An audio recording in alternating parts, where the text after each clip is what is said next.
Yes students, our next topic is DC electric motor. Our next topic is DC electric motor. What is DC electric motor? DC electric motor is basically a device which convert electrical energy to mechanical. DC motor क्या होता है? DC motor एक ऐसा electrical device है जो क्या करता है, कन्वर्ट करता है इलेक्ट्रिकल एनर्जी को मैकेनिकल एनर्जी। इलेक्ट्रिकल एनर्जी को किसमें कन्वर्ट करता है? Mechanical energy. ओके, डीसी है, it means DC stand for direct current. Direct current किससे मिलता है हमें? डायरेक्ट करंट मिलता है हमें बैटरी से, डायरेक्ट करंट मिलता है हमें सेल से। ठीक है, तो सेल और बैटरीज का यूज करके जब हम एक ऐसा इलेक्ट्रिकल डिवाइस बनाएंगे जो इलेक्ट्रिकल एनर्जी को मैकेनिकल एनर्जी में कन्वर्ट कर सके, that is called electric motor. So DC electric motor is a device which uses DC energy, means DC electric potential source for converting electrical energy to mechanical। ये electrical energy को mechanical energy में convert करेगा। और अब इसका principal कर लेते हैं। प्रिंसिपल क्या है? इलेक्ट्रिक मोटर का प्रिंसिपल क्या है? इलेक्ट्रिक मोटर का प्रिंसिपल क्या है?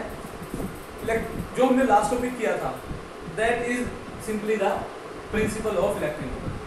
That says whenever a current carrying conductor plays in the magnetic field that experience the force, okay, so whenever a current carrying conductor plays in magnetic field it will experience force. That the basic principle of electric motor। Electric motor का basic principle यही है कि जब भी हम एक current carrying conductor को magnetic field देखेंगे उसमें हमें फोर्स लगेगी। हमने लास्ट टॉपिक में भी समझा था ये चीज हमने। अब उसी चीज का, उसी प्रिंसिपल का यूज करते हुए हम क्या करने वाले हैं, मोटर को समझने वाले हैं। मोटर का क्या कैसे वर्क करेगी, क्या उसके कंस्ट्रक्शंस होंगी और उसके बारे में सब कुछ समझने वाले हैं इन दिस वीडियो। तो हमारे पास अगर इलेक्ट्रिक मोटर की डेफिनेशन आती है तो हमने इलेक्ट्रिक मोटर की डेफिनेशन में डेफिनेशन लिखनी है उसकी। Electric motor is a device which convert electrical energy to mechanical energy. Yes, and principle क्या है इसका? Whenever a current carrying conductor place in the magnetic field it will experience force.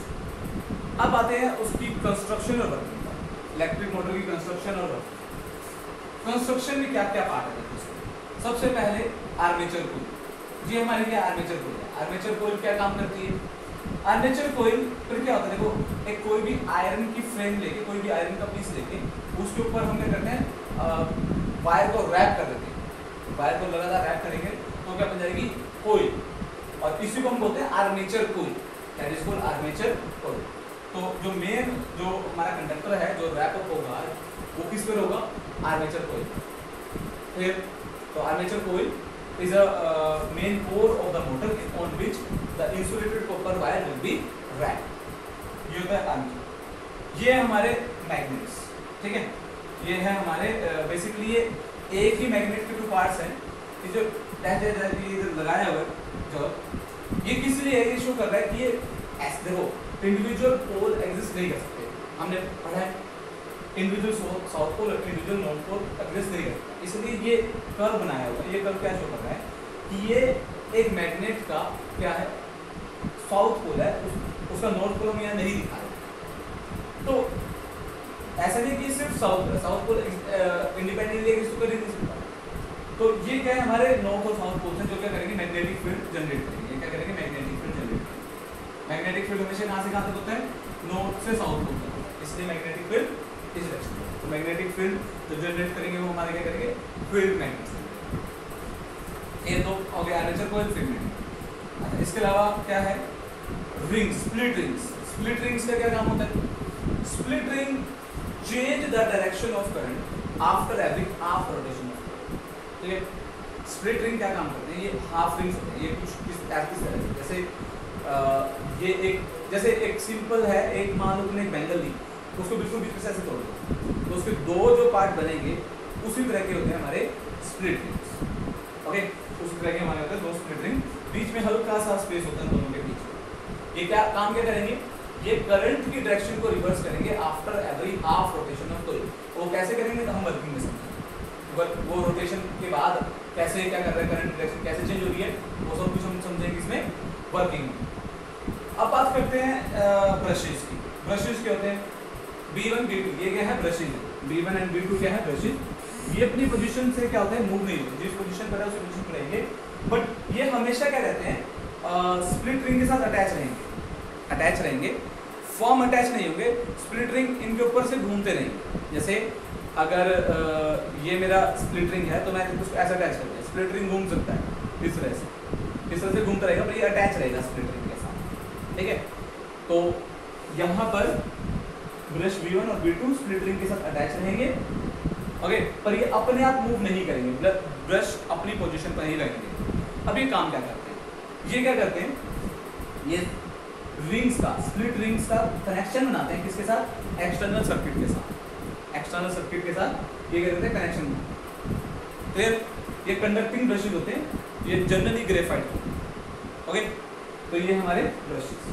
और last one, source of current. Source of current हमने क्या किया, यहाँ पे battery लगाई हुई है, ये क्या जनरेट करेगी, करंट जनरेट करेगी, जिसकी वजह से इस मोटर को क्या मिलने वाली है, इलेक्ट्रिकल एनर्जी। किसी भी एनर्जी की वजह से इलेक्ट्रिकल एनर्जी की, मैकेनिकल एनर्जी की मोटर की, यही क्या करेगी, इलेक्ट्रिकल एनर्जी प्रोवाइड, ठीक है।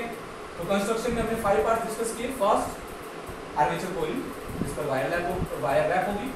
Second, field magnets, north pole south pole. Third, split rings R1 R2। Fourth, brushes. And fifth, electrical source, that is wire. Clear. तो ये क्या हमारे सारे कंस्ट्रक्शन के पार्ट है, जो जिससे एक मोटर बनी, मेन कंस्ट्रक्शन पार्ट्स। अब बात करते हैं इसकी वर्किंग मतलब कि मोटर वर्क करेगी कैसे, मोटर काम करेगी कैसे, मोटर इलेक्ट्रिकल एनर्जी को मैकेनिकल एनर्जी में कैसे कन्वर्ट करेगी। तो ये समझो, देखते है क्या, देखो यहाँ पर एक कोइल लगी हुई है, ये फील्ड मैग्नेट्स की। अब होगा क्या, ये जो बैटरी है वो करंट जनरेट करेगी, तो देखते हैं क्या होगा। करंट यहाँ से जाएगा, इस तरह से ब्रश B1 से होता हुआ, स्प्लिट रिंग R2 से होता हुआ इस ब्रांच में जाएगा। क्लियर। फिर इस ब्रांच से होता हुआ, इस ब्रांच से होता हुआ नेगेटिव टर्मिनल में वापस।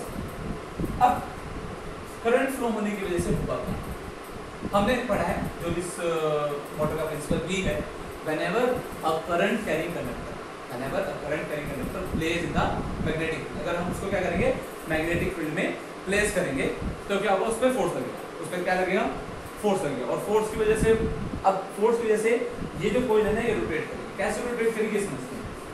देखो, अगर इस वायर में करंट फ्लो रहा है, मैग्नेटिक फील्ड इधर की तरफ, current, magnetic field, current, force, according to Fleming left hand rule, force will be in the invert direction, अंदर की तरफ है।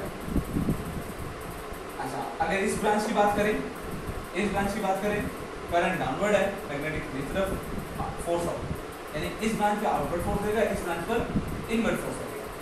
तो होगा क्या, जैसे हम ये हम क्या करते हैं, आर्मेचर कोइल लेते हैं, ठीक है।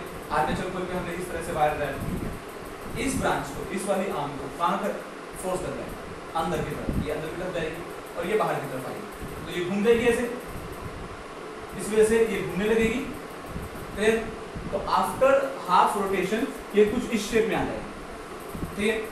आफ्टर हाफ रोटेशन ये कुछ इस वाली फॉर्म में दिखेगा, ठीक है।